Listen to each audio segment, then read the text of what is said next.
Il faut que la société soit un acteur dans l'économie et puisse être motiver son personnel, motiver l'entrepreneur, parce qu'il a un impact visible dans ce qu'il fait. J'ai donné 75% des actions de ma société à une fondation qui s'appelait Blue World Foundation et j'ai donné 25% de ma société restante à une société d'investissement que j'ai créée qui s'appelle Sustainia.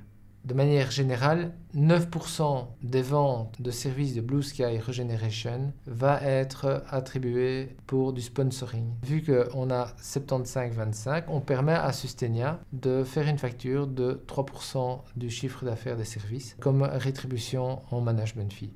Construire un modèle comme celui-là montre aux clients que l'activité de l'entreprise ne sert pas uniquement à l'enrichissement et que Blue Sky Regeneration va facturer que 91% de l'ensemble de ce service.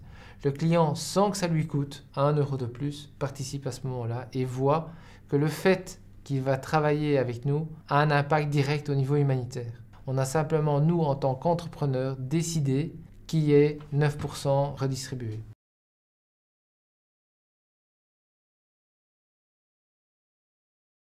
On a proposé au client de faire un service transparent, réel service. Donc en d'autres termes, au niveau de réel service, le but c'est de ne pas dépasser votre budget mensuel, d'étirer le projet dans le temps et d'avoir un prix qui est juste au niveau des prestations. Et en échange de ça, pour ne pas avoir de discussion sur la vente du matériel, le prix du matériel est égal au prix d'achat divisé par 0,9.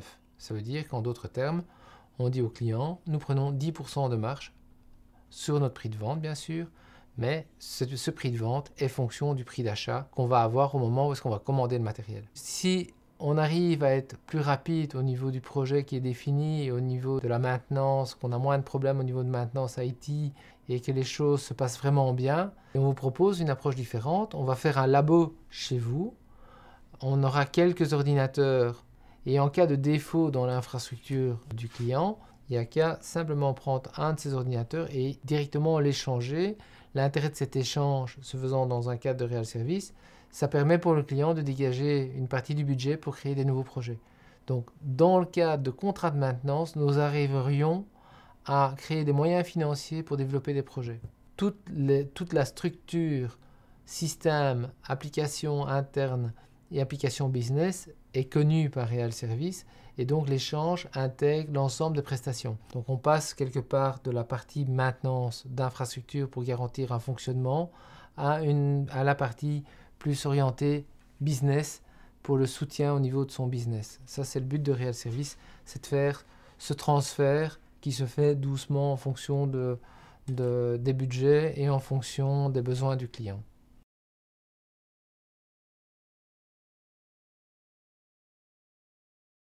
Le projet avec Énergie 2030 est un projet vraiment global. Donc ça consiste simplement à proposer aux citoyens de migrer son compteur d'électricité vers Énergie 2030. S'il le fait, il va nous permettre, via l'accord qu'on a eu, de vendre à Énergie 2030 des certificats verts à 90 €. Mais nous avons une stratégie où est-ce qu'on voudrait essayer de donner des installations photovoltaïques. Et en réfléchissant, on a proposé un nouveau modèle. On propose une nouvelle manière de dynamiser cette filière photovoltaïque et lui donner vraiment une couleur nouvelle. L'objectif étant d'offrir les installations photovoltaïques aux plus démunis, c'est-à-dire aux CPAS, aux gens qui ont vraiment difficile de ce modèle. C'est que le citoyen devient à ce moment-là générateur et partenaire d'installations photovoltaïques sociales. Et en plus, il a son électricité pour pas cher, il consomme de l'électricité verte. Et donc, on cherche des partenariats avec des communes qui auraient envie de pouvoir proposer ça à leurs citoyens.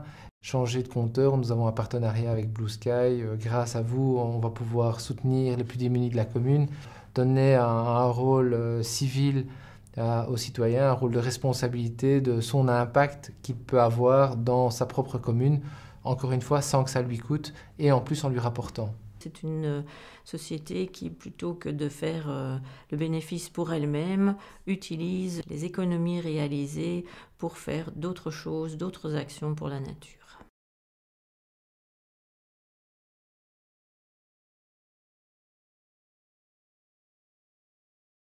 L'objectif d'HSS est de construire une base de données pour prévenir les gens en cas de catastrophe. Ici, le but, c'est construire cette base de données de manière indirecte et pas de manière directe.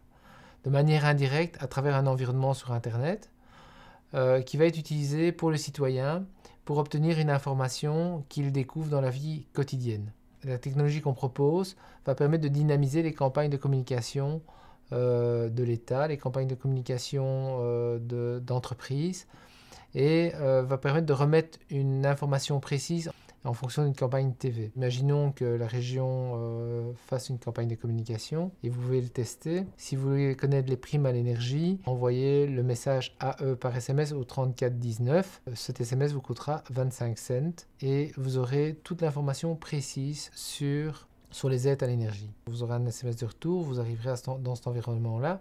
Vous verrez que vous pouvez vous inscrire à HSS. C'est ça l'inscription indirecte. Et s'inscrire à HSS veut dire je mets mes coordonnées, je mets l'adresse de ma maison, je dis ce que je suis capable de faire et en cas d'intervention, en cas de problème, je serai contacté s'il y a un problème au niveau de ma maison ou s'il y a un problème par rapport à l'endroit où je me trouve. Et donc, lors de l'alerte, on va utiliser tous les moyens de communication à notre disposition pour prévenir ces personnes ou pour prévenir qu'il y a un problème à un des biens de la personne pour que cette personne puisse intervenir ou que des gens de sa famille puissent intervenir ou aider pour régler le problème.